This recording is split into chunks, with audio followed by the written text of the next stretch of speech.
Tiana and her loyal friend. It was a balmy afternoon in New Orleans. Big Daddy was in the mood for some good food and good times with friends. "Charlotte, honey," he called out to his daughter, "how about going to Tiana's place for supper tonight?" "Oh, Daddy, that would be wonderful. Just give me a minute to change." Later, as they drove off, nobody noticed Stella the hound asleep in the back of the car. But Stella didn't mind. In fact, the one thing that woke her up was the smell of Tiana's beignets when they reached the restaurant. Stella loved Tiana's beignets, so the hound followed her nose right into the restaurant's back kitchen.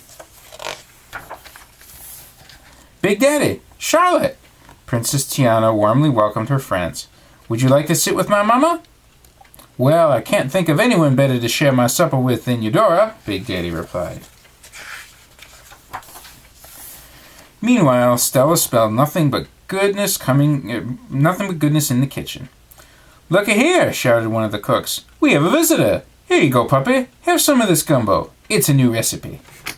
Stella spent a happy evening in the kitchen getting well fed and petted, while Charlotte and Big Daddy dined to Luis's jazz music and good conversation with their friends. After the last jazz number was played, Prince Naveen's parents, the King and Queen of Maldonia, got up to leave, offering Eudora a ride home. "Why, thank you," Eudora said. Turning to Princess Tiana, she added, "I've never heard the band play quite so well as tonight, and that new gumbo, absolutely delicious. I'll see you later, sweetheart."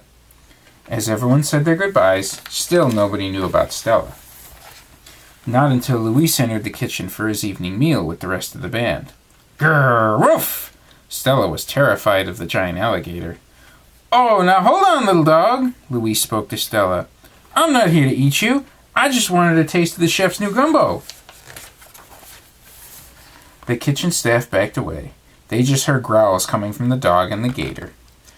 Princess Tiana and Prince Naveen also heard the commotion as they re-entered the restaurant after bidding their friends and family goodnight.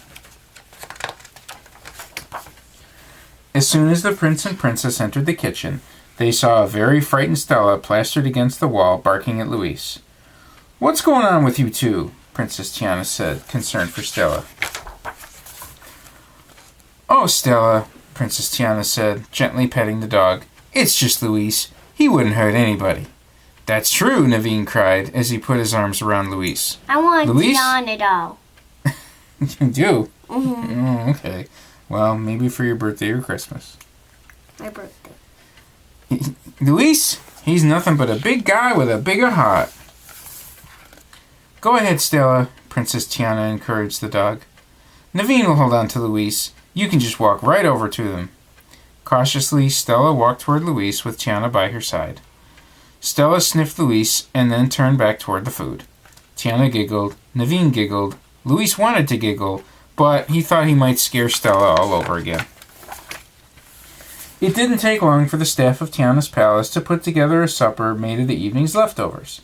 Prince Naveen played the ukulele, and Tiana made some of her special beignets just for Stella. Princess Tiana had to smile. These were truly the good times her father had imagined having at their restaurant. Before dawn, the prince and princess dropped Stella off at the LaBouffe estate. No one had even noticed she was missing yet. "Good night, Stella," Princess Tiana said, giving the dog a big hug.